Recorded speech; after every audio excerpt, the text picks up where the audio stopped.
Salatullah, salamullah. Alhamdulillah wassalatu wassalamu ala Rasulillah wa ala alihi wa sahbihi wa mawalah wa la hawla wa la quwata illa billahi wa ba'du. Alhamdulillah, segala puja dan puji hanya milik Allah subhanahu wa ta'ala. Salawat dan juga salam kita hadiahkan kepada Rasul kita Nabi besar Muhammad sallallahu alaihi wa ala alihi wasallam. Dan malam ini kita akan membahas seputar bulan Dzulqa'dah. Karena bulan Dzulqa'dah ini permulaan daripada Ashhur dalam surah At-Taubah 3. Hurum itu ada 4 bulan. Dimulai daripada Dzulqa'dah ini yang berturut-turut. Sendiri satu di antara 3 bulan haji yang Allah subhanahu wa ta'ala firmankan, Al-Hajju Ashhurun Dzulqa'dah, dan puncaknya di bulan Dzulhijjah. Dahulu adalah kita akan mengulas sejarah dulu. Ada apa di bulan Dzulqa'dah? Setelah itu baru kita menjelaskan tentang keistimewaan. Surah Al-A'raf ayat 142.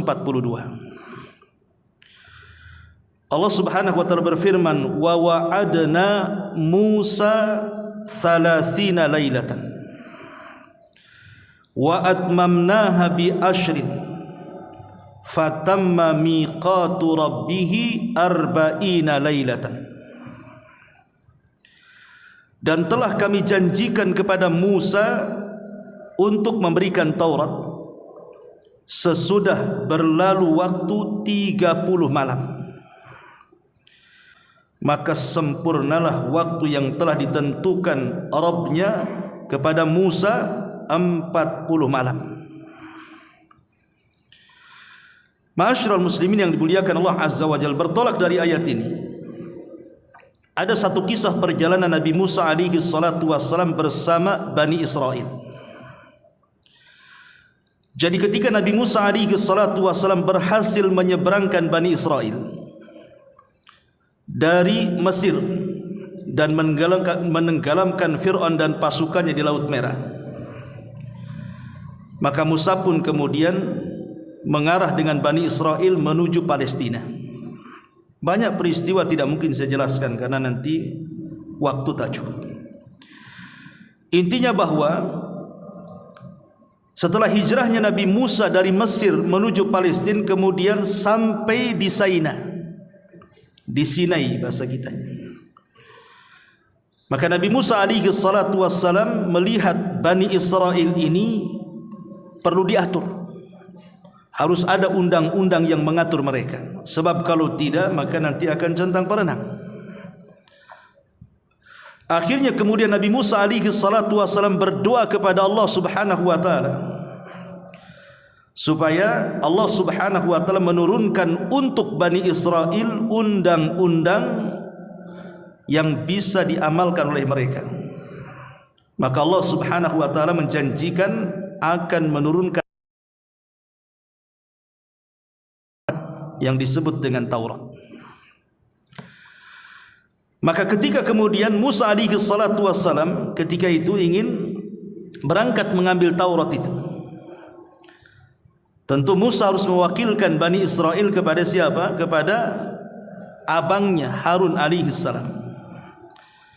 Maka akhirnya kemudian Musa mengatakan kepada Harun, wa qala Musa li akhihi Harun, ukhlufni fi qaumi wa aslih wa la tattabi sabilal mufsidin. Kata Musa kepada Harun, lanjutan ayatnya Al-A'raf 142 itu, dan berkata Musa kepada saudaranya Harun, gantikanlah aku dalam memimpin Bani Israel kaumku dan perbaiki mereka, dan janganlah kamu mengikuti jalan orang-orang yang membuat kerusakan. Setelah kemudian Musa berwasiat kepada Harun untuk menjadi wakil dia memimpin Bani Israel, berangkatlah Nabi Musa dengan membawa beberapa orang pilihan. Berangkat Nabi Musa ke Sinai, ke Bukit Tur. Akhirnya kemudian Musa sesampainya di Bukit Tur, maka Musa alaihi salatu wasallam berpuasa selama 30 malam. Ada yang mengatakan bahwa syariat zaman dulu kalau puasa di malam hari, tapi kalau kita kan puasa di siang hari. Ya sama-sama namanya puasa yang menahan lapar, cuman bagaimanapun waja'alna syir'atan wa minhaja. Wah, kami jadikan setiap umat itu kan punya syariat sendiri dan manhaj sendiri, walaupun intinya mentauhidkan Allah Subhanahu wa taala. Lah sebagian ahli tafsir bahwa puasanya Nabi Musa selama 30 malam itu maksudnya adalah puasa di bulan Dzulqa'dah. Jadi dia berpuasa 1 bulan di bulan Dzulqa'dah. Lah di hari ke-30 itu Musa hendak membatalkan puasanya. Dan dia hendak membersihkan mulutnya, karena bagaimanapun puasa, orang yang berpuasa itu kan mulutnya mengeluarkan bau.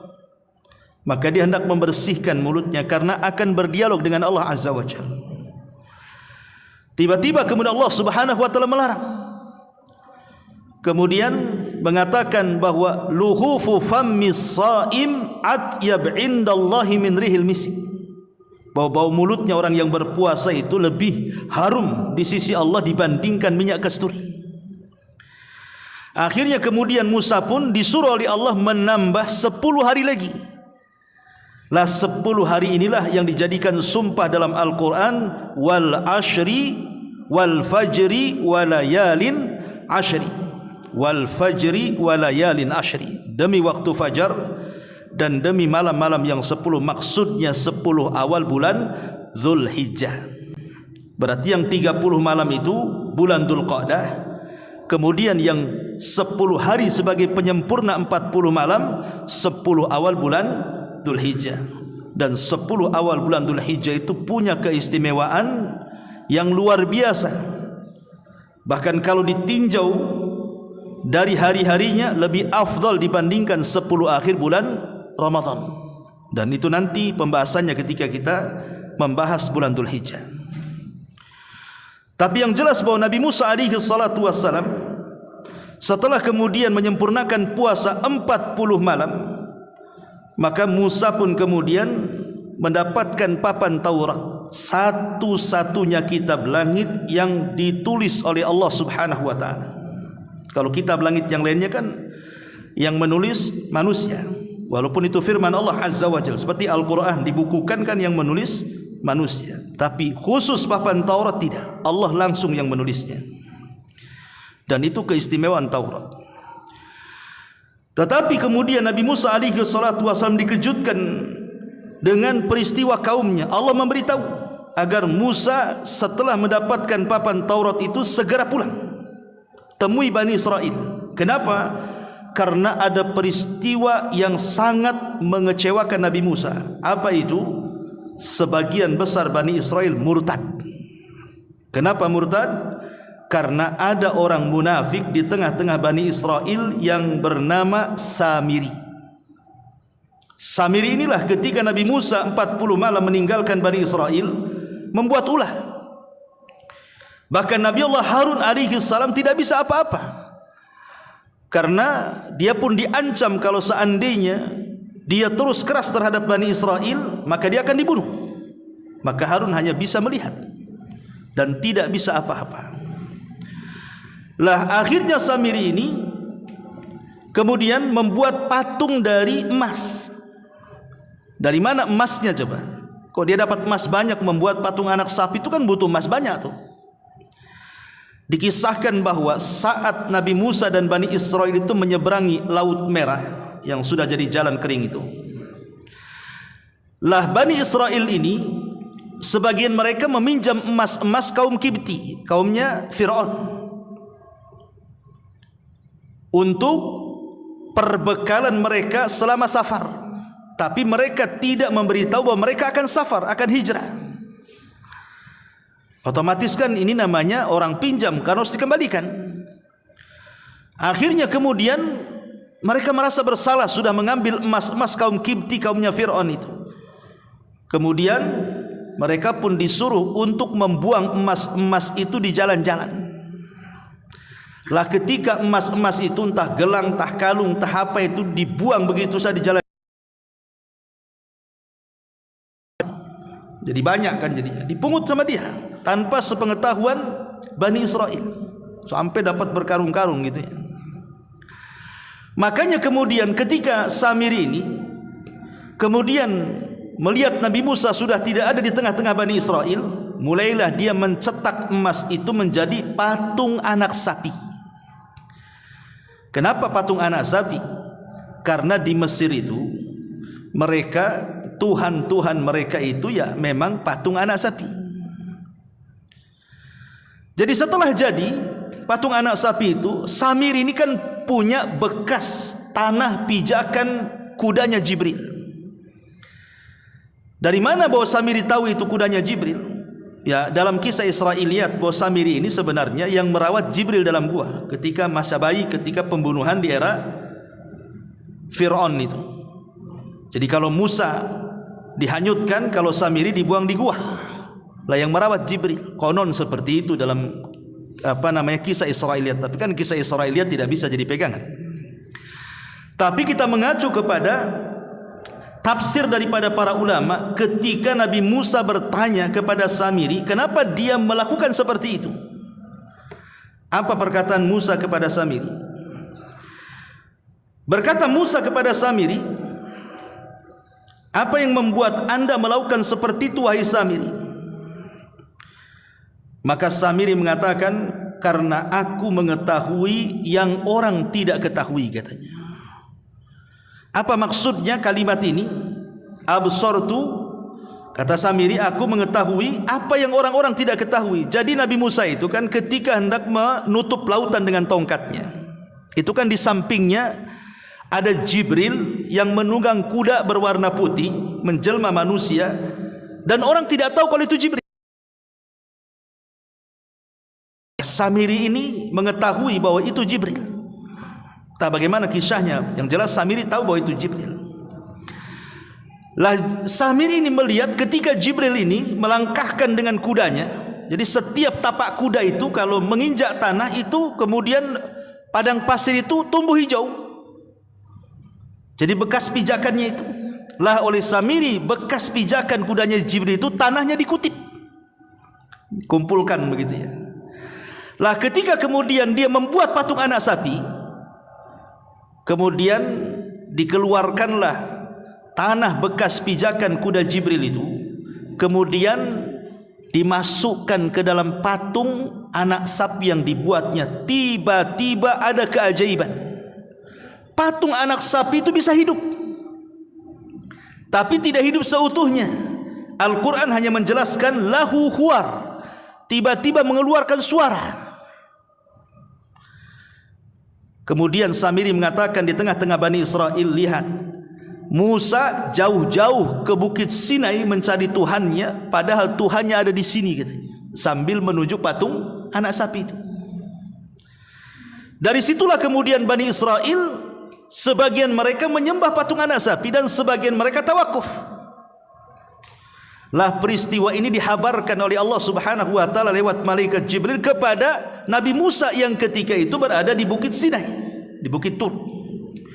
Makanya Musa lekas pulang. Ketika sampai di tengah-tengah Bani Israel, betul rupanya Bani Israel sudah kufur sebagian mereka menyembah patung anak sapi, padahal hanya ditinggal 40 malam. Bayang. Tapi ini terlalu lama. Kalau sekarang justru jangan cerita 40 malam. Pagi beriman, malam sudah kufur kalau sekarang ini. Lebih cepat lagi kan gitu ya. Sebagaimana sabda Nabi SAW, yusbihu mu'minan wa yumsi kafir. Ada yang di pagi hari beriman, sore hari sudah kufur. Wa yumsi mu'minan wa yusbihu kafir. Malam hari dia beriman, pagi pula dia kufur. Ini lebih cepat lagi kan begitu ya di akhir zaman ya. Kalau dulu kan agak lama 40 malam. Jadi Musa marah, dipanggilnya Harun. sampai dijelaskan dalam Quran itu Musa menjambak rambut Harun dan janggutnya. Kemudian marah-marah Nabi Musa kepada Harun, sampai Harun mengatakan, wahai anak ibuku, yabna ummi, lepaskanlah jambakan rambutku dan janggutku. Bukan aku hendak menyesatkan Bani Israel, katanya. Aku ini tidak sekuat dirimu. Mereka hendak membunuhku. Bisa apa aku, katanya Harun. Akhirnya Musa pun memaafkan Harun dan memanggil Samiri, karena ini biang keroknya Samiri ini. Akhirnya kemudian Musa alaihi salatu wassalam mengatakan, apa yang membuatmu lakukan seperti ini? Dengan entengnya Samiri mengatakan, yang mendorong aku seperti ini adalah hawa nafsuku, katanya. Maka Musa pun akhirnya mengusir Samiri dari tengah-tengah Bani Israel. Kemudian Musa berdoa kepada Allah di hadapan Samiri, engkau tidak mampu mendekati manusia, akan hidup sendiri. Maka Samiri pergi. Memang tidak dijelaskan apakah Samiri mati atau tidak, tapi Quran yang menjelaskan seperti itu. Makanya kemudian ada sebagian orang mengatakan bahwa kepergian Samiri yang entah berantah di mana ini, inilah yang kelak cikal bakal akan menjadi Dajjal. Tapi ini kan pendapat yang marju, pendapat yang tidak kuat. Ya Samiri ya Dajjal, nggak ada kaitan antara Samiri dengan Dajjal.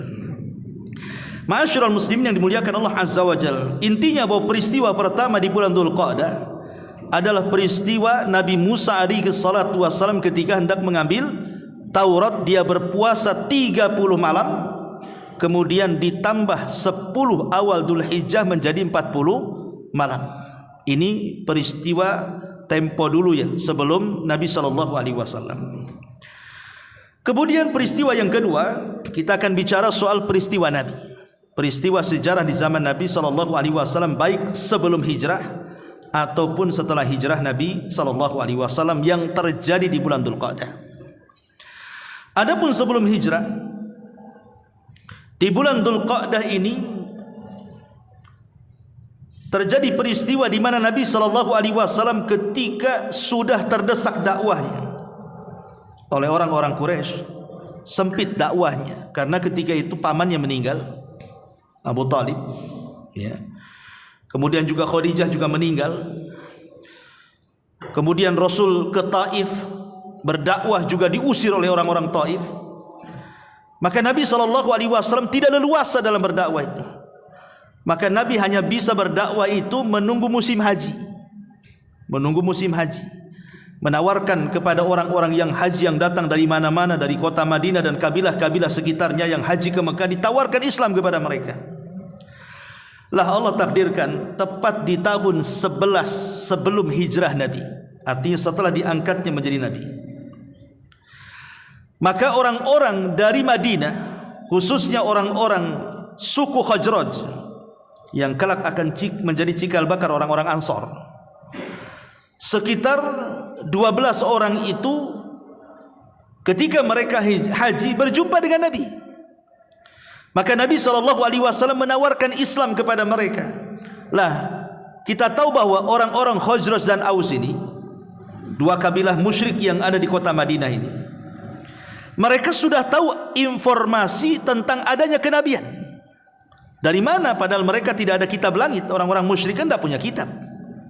Dari orang-orang Yahudi, orang-orang Yahudi yang ada di kota Madinah. Jadi orang-orang Yahudi dengan orang-orang musyrik Khazraj dan Aus itu kan suka perang tuh. Kadang menang, kadang kalah, kadang menang, kadang kalah. Tapi kalau orang-orang Yahudi kalah perang melawan suku Khazraj dan Aus dari kalangan musyrik Madinah itu, maka orang-orang Yahudi suka sesumbar dan mengatakan, awas saja kalian kalau nanti muncul Nabi kami dan sebentar lagi akan muncul Nabi kami, habis kalian.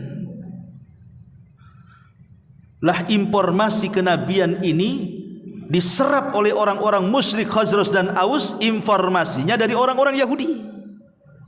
Makanya ketika mereka haji, kemudian tiba-tiba mereka mendengar di Mekah ada orang ngaku Nabi, jadi mereka langsung kemudian tidak ragu-ragu, jangan-jangan ini pula yang dimaksud orang-orang Yahudi, maksudnya Nabi SAW.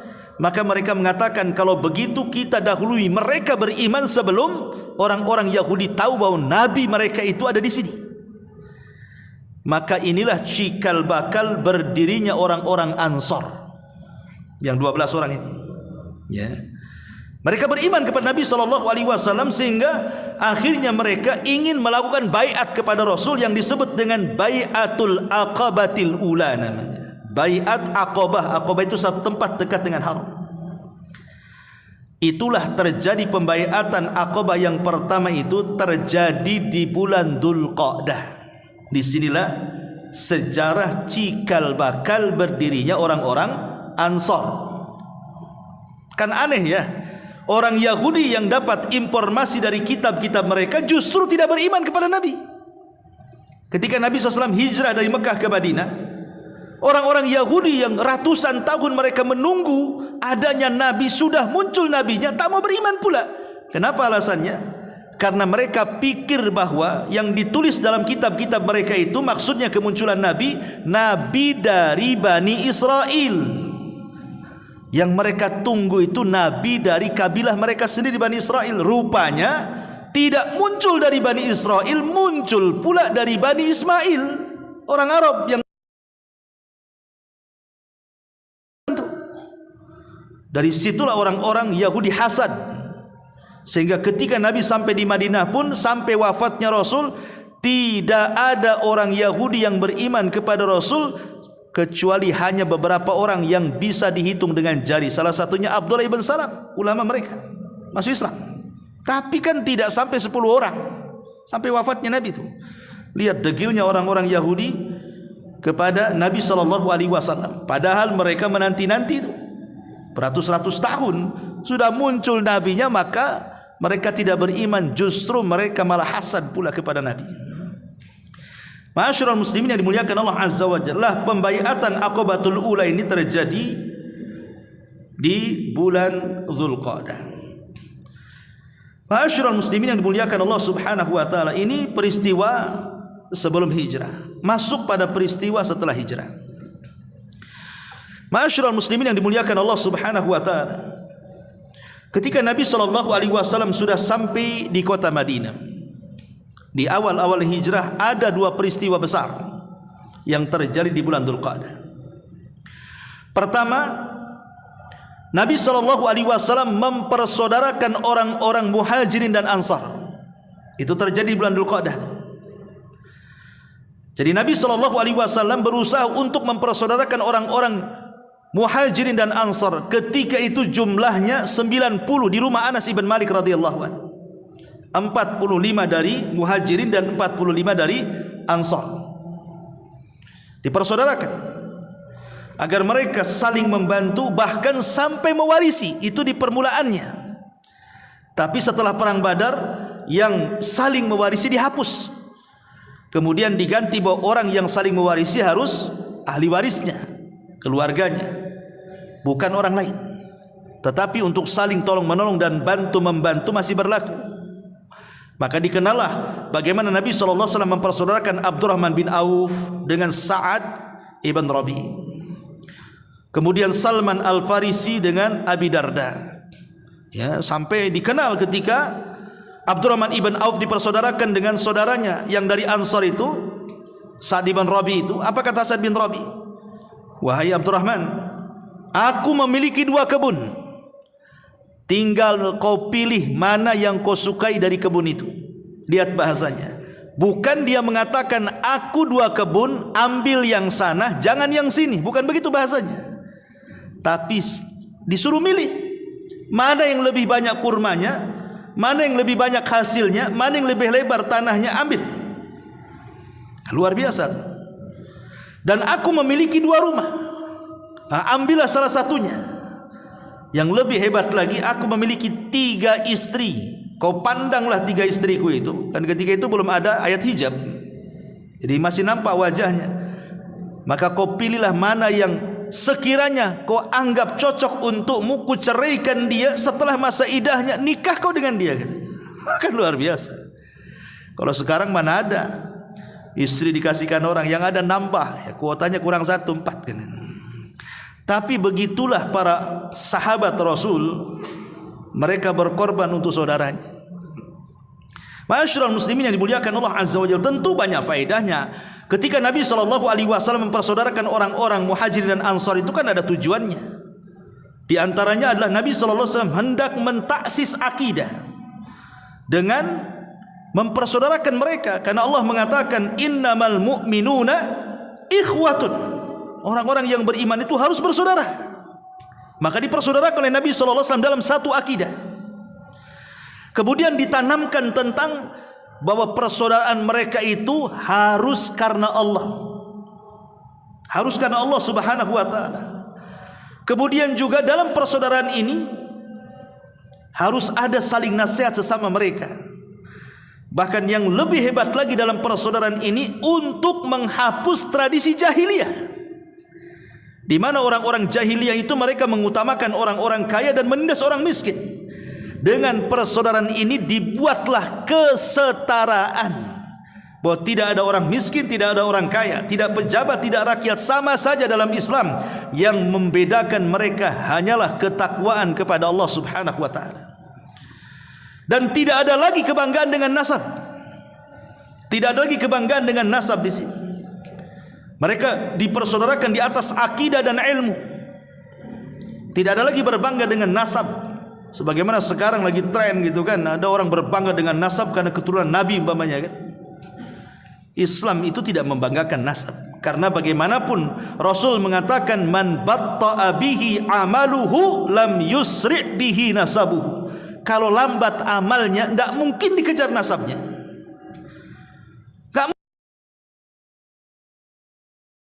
Tapi kalau akhlaknya bejat, tidak pernah beribadah kepada Allah, neraka tempatnya. Karena amal itu tidak bisa digantikan dengan nasab. Inna akramakum indallahi atqakum. Ini peristiwa yang pertama.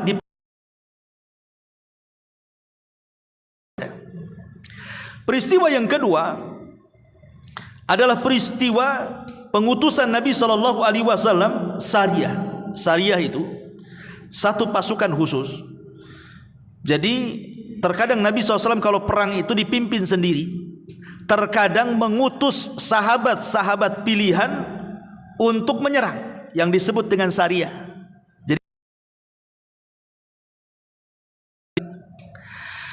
di awal-awal Rasul sampai di Madinah, Rasul kemudian mengutus Sariyah. Yang pertama kali adalah pasukan khusus yang dipimpin oleh Hamzah. Kemudian setelah itu mengutus lagi pasukan yang dipimpin oleh Abu Ubaidah ibnul Jarrah.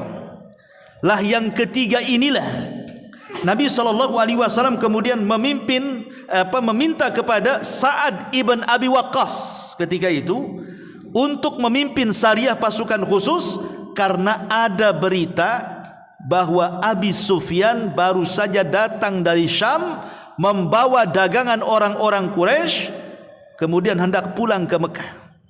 Maka Rasul meminta kepada Sa'ad bin Abi Waqqas untuk merampas hartanya. Ini bukan merampok, tidak. Maksud Nabi SAW itu Rasul ingin mengambil hak. Kenapa mengambil hak? Karena ketika para sahabat saat hijrah dari Mekah ke Madinah, harta mereka diambil orang Quraisy. Tanah mereka diambil, rumah mereka diambil, bisnis mereka diambil, dunia mereka diambil. Sehingga mereka kemudian meninggalkan segalanya dari Mekah dan tidak membawa apapun kecuali hanya pakaian di badan ke Madinah itu. Maka mereka ingin mengambil kembali hartanya. Makanya kemudian mengutus Sa'ad bin Abi Waqqas dengan 20 pasukan menuju Harran. Menuju Harrar. Harrar itu tempat perbatasan antara jalur menuju Mekah dari Syam. Tapi Rasul mengatakan, kalau memang tidak didapati, maka jangan dikejar, cukup sampai di situ saja. Berangkatlah Sa'ad bin Abi Waqqas dengan 20 pasukan menuju tempat titik yang dimaksud Nabi. Tapi masalahnya Abi Sufyan sudah lewat 1 hari sebelum mereka datang. Jadi ketika sampai di situ, ya nggak dapat hasil, namanya sudah lewat duluan. Tapi apakah kemudian kita katakan, lah kenapa Nabi SAW kok tidak pas dengan tujuannya kan? Kenapa lewat? Kok tidak, seolah-olah pengiriman pasukan itu tidak ada faedahnya? Karena nggak ada Abi Sufyan. Abu Sufyan sudah lewat 1 hari. kita katakan ada faedah besar di sini. Walaupun mereka tidak berhasil karena Abu Sufyan sudah lewat 1 hari, tapi di sini ada faedah besar. Apa faedahnya? Bahwa kaum muslimin sudah menabuh genderang jihad. Jihad sudah dimulai. Yang di Mekah selama 13 tahun Rasul tidak bisa apa-apa.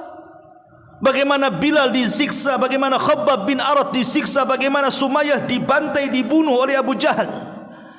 Kemudian Yasir dibantai, dibunuh oleh Abu Jahal. Kemudian Yasir dipaksa untuk kufur, dan banyak para sahabat mengalami hal itu.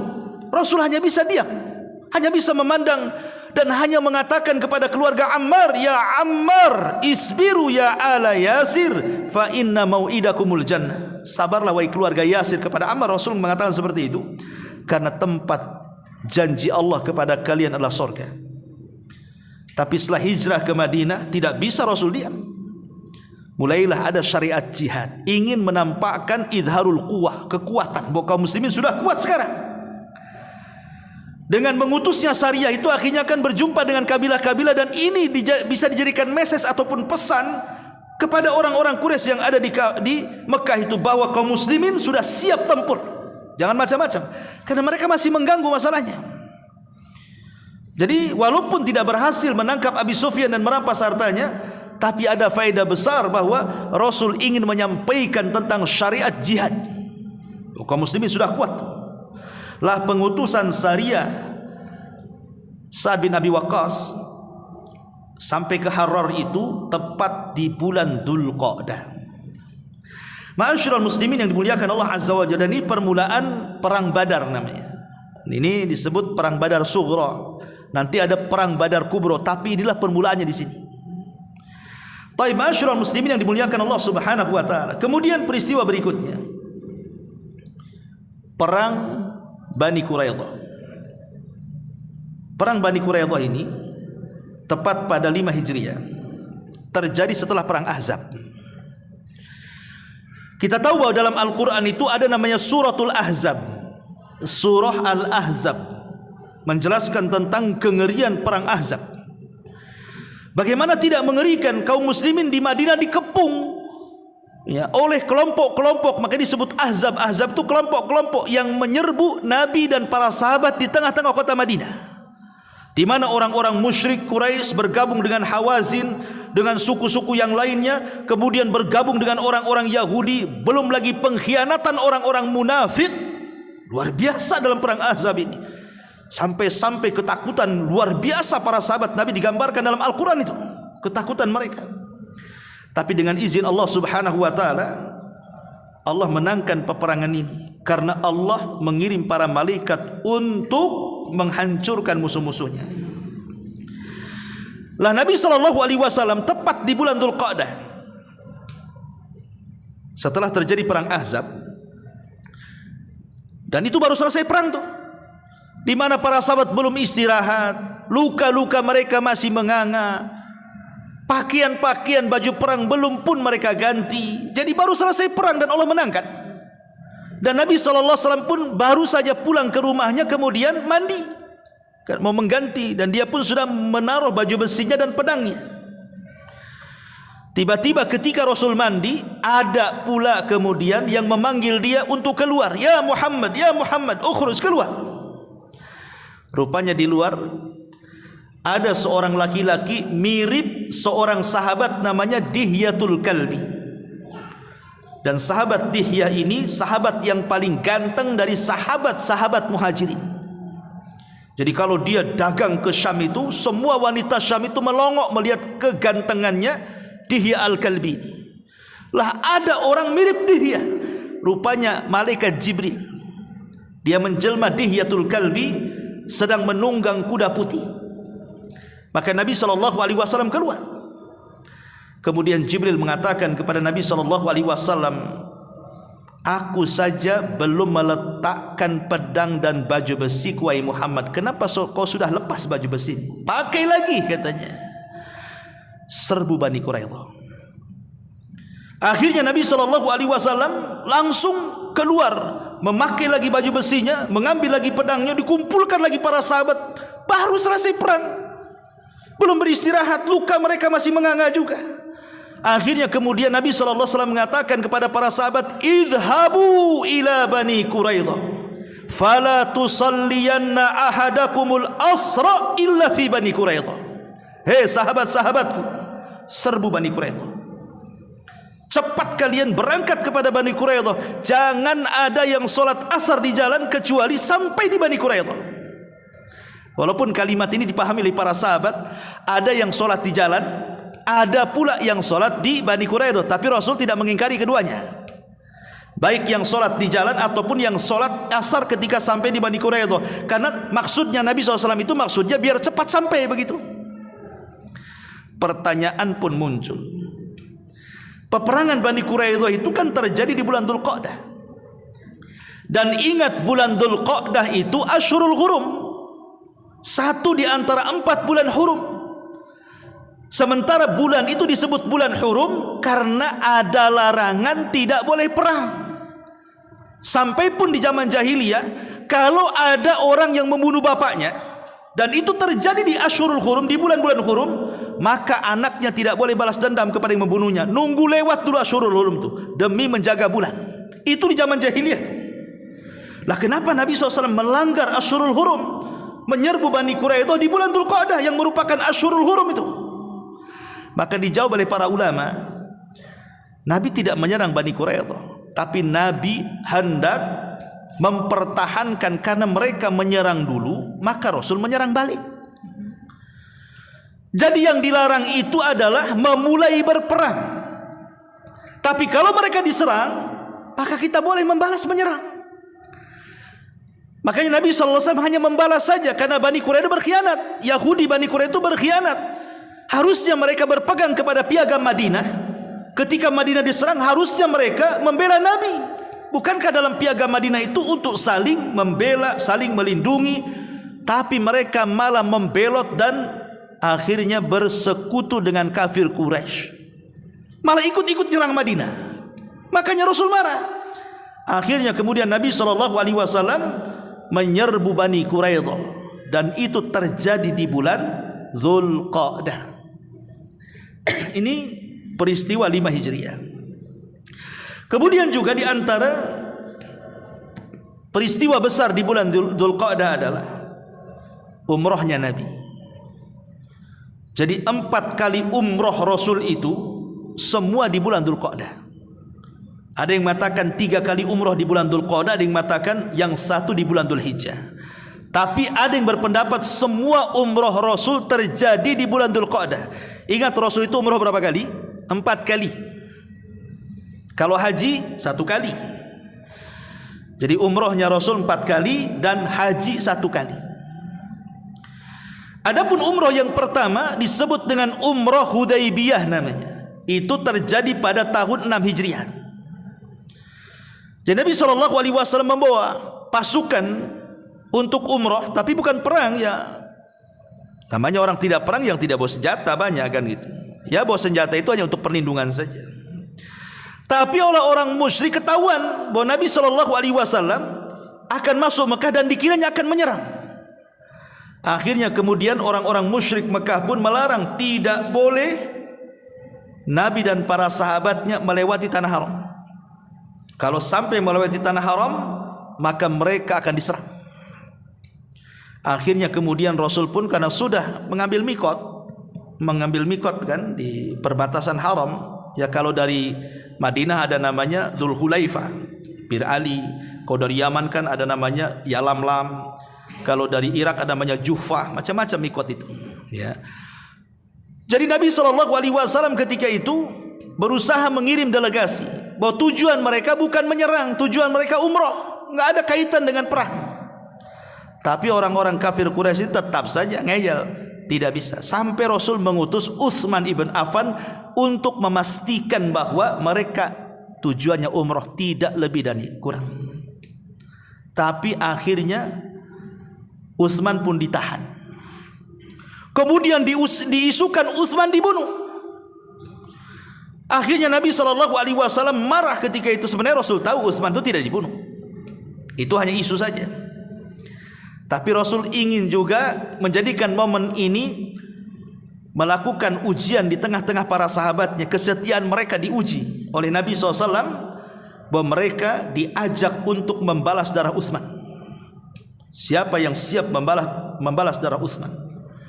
Akhirnya seluruh sahabat yang ikut umrah bersama Rasul siap membalas darah Utsman. Terjadilah namanya pembaiatan Aqabah di bawah pohon, namanya pembaiatan tahta syajar, pembaiatan untuk melawan orang-orang Quraisy karena telah mengambil darah Utsman bin Affan radhiyallahu. Semua berbaiat kecuali satu orang. Satu orang ini disebut munafik, tidak mau berbaiat kepada Nabi sallallahu alaihi wasallam. Tapi kemudian tidak jadi peperangan karena akhirnya terjadi perdamaian, sampailah tercetus sebuah perjanjian yang disebut dalam sejarah namanya perjanjian Hudaybiyah namanya.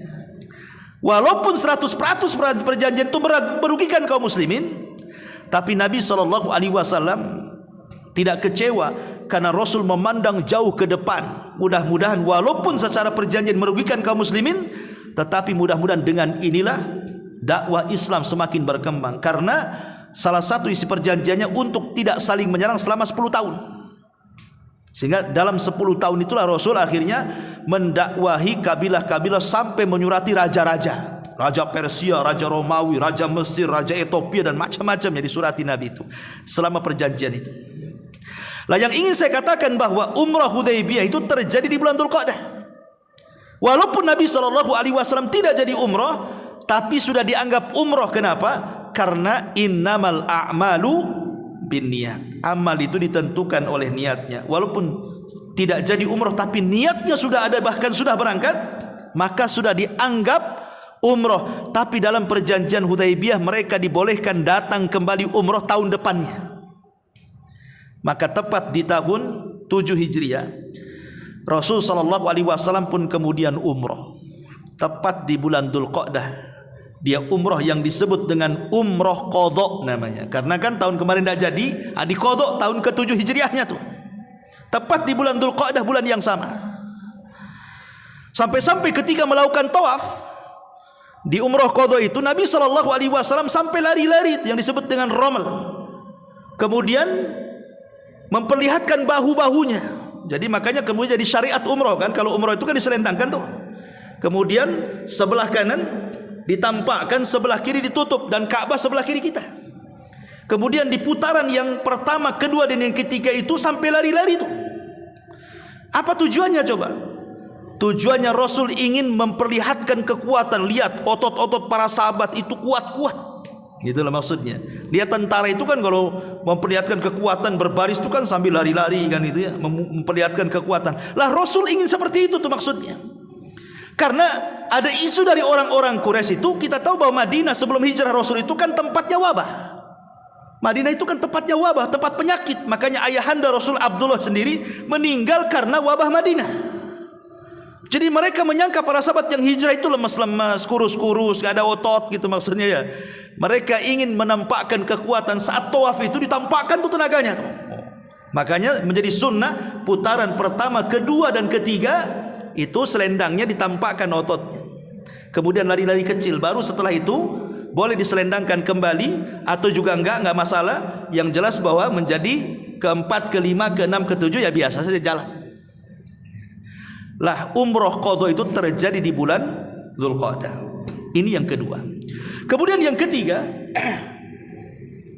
umrah yang disebut dengan umrah Ji'ranah. Jadi ketika Nabi SAW melakukan Fathu Mekah, pembebasan kota Mekah, dan itu terjadi di bulan Ramadan. Fathu Mekah itu kan idza jaa nasrullahi wal fath. Apabila datang pertolongan Allah, maksudnya di Badar. Wal fath, dan juga pembebasan kota Mekah, maksudnya juga Fathu Mekah. Itu dua perang terjadi di bulan Ramadan tuh. Badar di bulan Ramadan, Fathu Mekah juga terjadi di bulan Ramadan. Lah Nabi SAW berhasil tuh menguasai Mekah tuh. Ya, berhasil menguasai Mekah. Lah karena Nabi SAW sibuk kemudian baru saja mengalahkan Mekah, Rasul tidak sempat umrah di bulan Ramadan. Karena ketika itu Rasul mendengar isu bahwa orang-orang Hawazin dan sekitarnya mau menyerang Nabi. Maka Nabi SAW setelah Fathu Mekah menyiapkan pasukan, kemudian menyerang Hunain. Terjadilah yang disebut dalam sejarah perang Hunain, dan dalam perang inilah Rasul mendapatkan harta rampasan perang atau ghanimah yang sangat banyak sekali. Setelah Nabi SAW membagi-bagikan harta rampasan perang itu, maka Rasul menuju Ji'ranah. Ji'ranah itu tempat mikot di situ, salah satu tempat mikot. Maka Rasul pun berihram.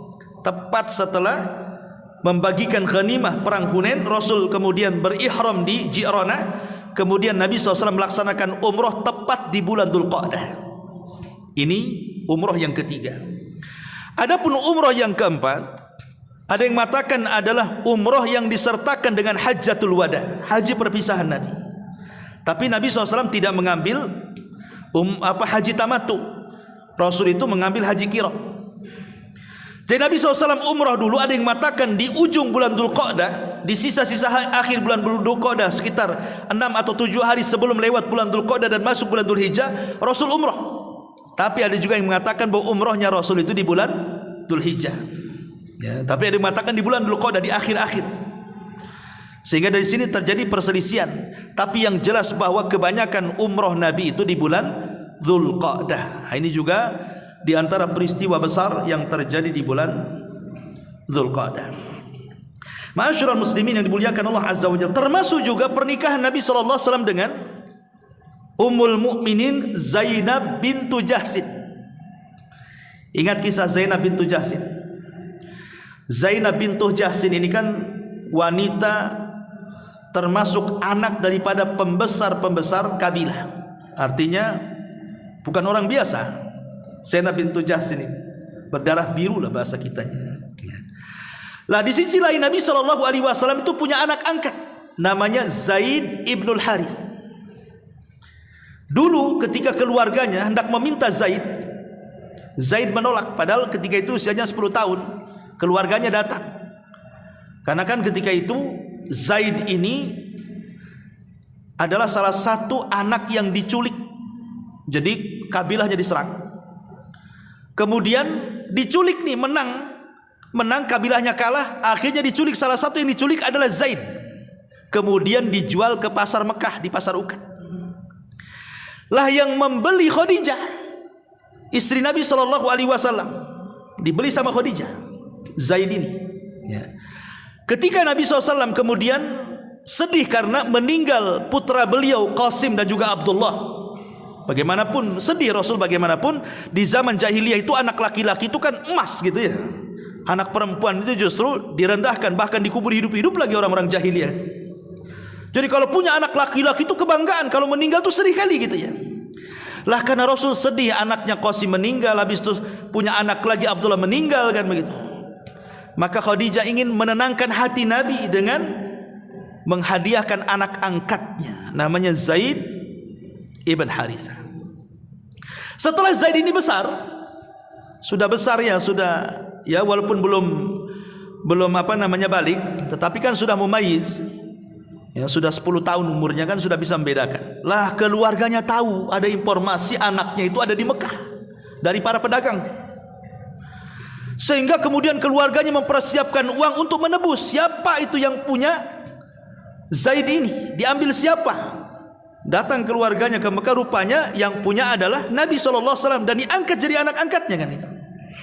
Jadi keluarganya membujuklah, kasihkanlah Zaid lagi, berapapun biayanya aku akan balikan kan itu.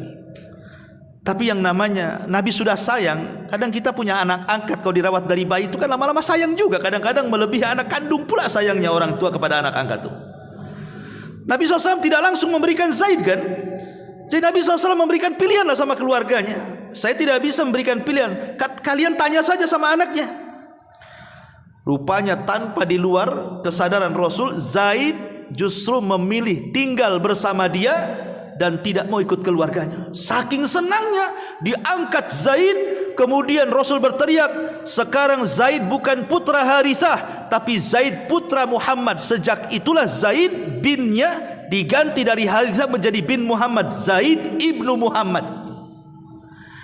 Tapi setelah Nabi SAW diangkat menjadi Nabi dan Rasul, turun syariat tidak boleh menasabkan anak angkat ke bapak angkatnya. Turun surah Al-Ahzab awal-awal itu. Ud'uhum liabaihim huwa aqsatu indallah ma ja'alallah adiyaakum abnaakum. Tidak boleh ayah angkat menasabkan kepada anak angkat, dinasabkan kepada bapak angkatnya, kata Allah, tapi kembalikanlah mereka nasabnya kepada bapak-bapak aslinya. Maka akhirnya Rasul merubah lagi dari Zaid ibn Muhammad menjadi Zaid ibnul Harithah. Jadi kalau antum punya anak angkat, tidak boleh nasabkan kepada antum, tapi balikan kepada bapaknya. Kita ini kan hanya ngangkat saja, dia bukan anak kandung, ya. Lah setelah Zaid besar, akhirnya Nabi SAW ingin mencarikan jodoh. Datanglah dia ke rumah Zainab bintu Jahsin. Keluarga Zainab senang ketika awal datang Rasul hendak meminang putrinya Zainab ini. Dikiranya yang mau meminang Rasul untuk dirinya sendiri, itu maksudnya. Jangan-jangan Rasul itu ingin nambah lagi istrinya gitu. Senang keluarganya. Tapi ketika mendengar kata Rasul, aku meminang putrimu bukan untukku tapi untuk anak angkatku, mulailah keluarga Zainab ini agak gimana gitu. Kok anak saya dijodohkan dengan mantan budak kan gitu ya. Karena perbudakan di zaman itu kan dianggap hina.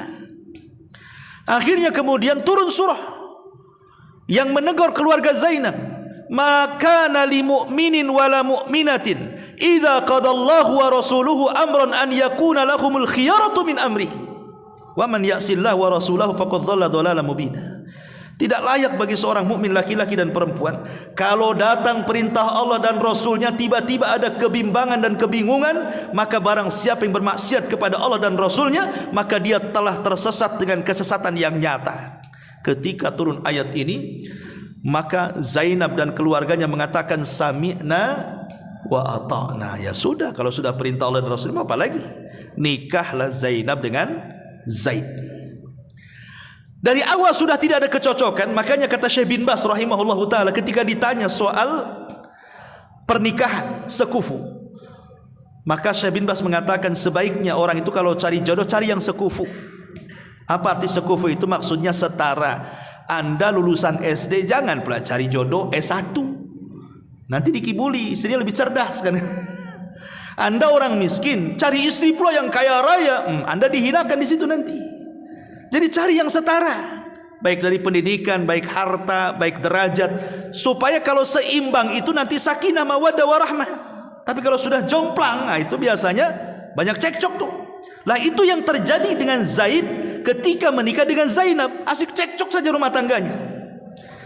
Maka akhirnya Allah pun turunkan ayat kepada Rasul agar Rasul memerintahkan Zaid menceraikan Zainab. Dan itu disebutkan nama Zaid dalam Quran itu, ya. Akhirnya kemudian Zaid pun menceraikan Zainab. Setelah habis masa iddahnya, tiba-tiba Allah memerintahkan Rasul untuk melamar Zainab, bekas istri anak angkatnya tuh. Coba kan, Allah memerintahkan Zaid menceraikan Zainab. Setelah habis masa iddahnya, Allah memerintahkan Rasul menikahi Zainab, bekas istri anak angkatnya. Kalau sekarang dilakukan kan malu kan, masa berarti Nabi memerintahkan Zaid itu untuk mengambil istrinya kan, begitu jadi kesannya kan? Bukan. Setiap perbuatan Nabi itu wahyu dan ada hikmahnya. Dan Allah Subhanahu wa ta'ala ketika memerintahkan Nabi untuk menikahi Zainab, bekas istri anak angkatnya Zaid ibn Harithah itu, karena Allah lewat Rasulnya ingin membatalkan budaya jahiliyah. Apa budaya jahiliyah? Yang menganggap bahwa anak angkat itu sama dengan anak kandung. Maka Islam tidak menyamakan anak angkat, anak kandung, anak kandung. Kalau anak kandung itu ada hak wali, kalau dia perempuan ya ada hak waris, ada hak mahram. Lah kalau anak angkat tiga-tiganya tidak ada hak.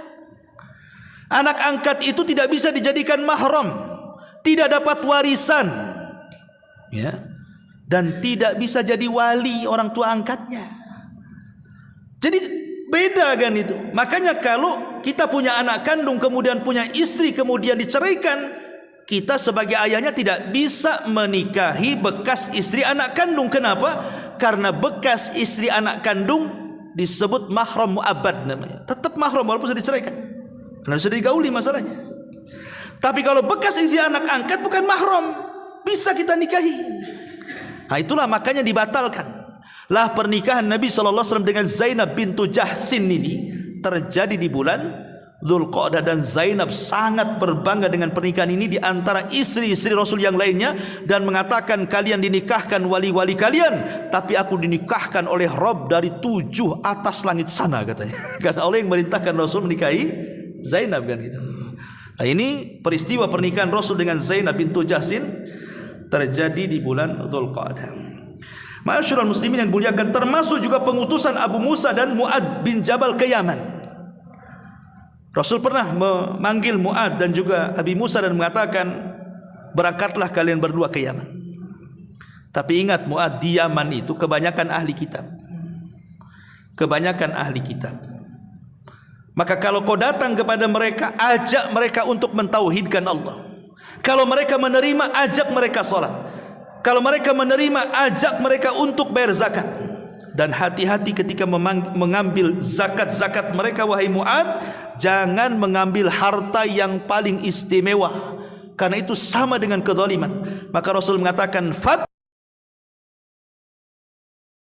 nahu laisa bainahu wa bainallah hijabun. Hati-hati dari doa orang yang kau zalimi, karena antara dia dengan Allah tidak ada penghalang. Lah pengutusan Rasul Mu'ad dan Abi Musa al-Ash'ari itu ke Yaman tepat di bulan Dzulqa'dah. Dan yang luar biasa adalah wasiat Rasul kepada keduanya apa? Wala takhtalifa, jangan kalian berselisih.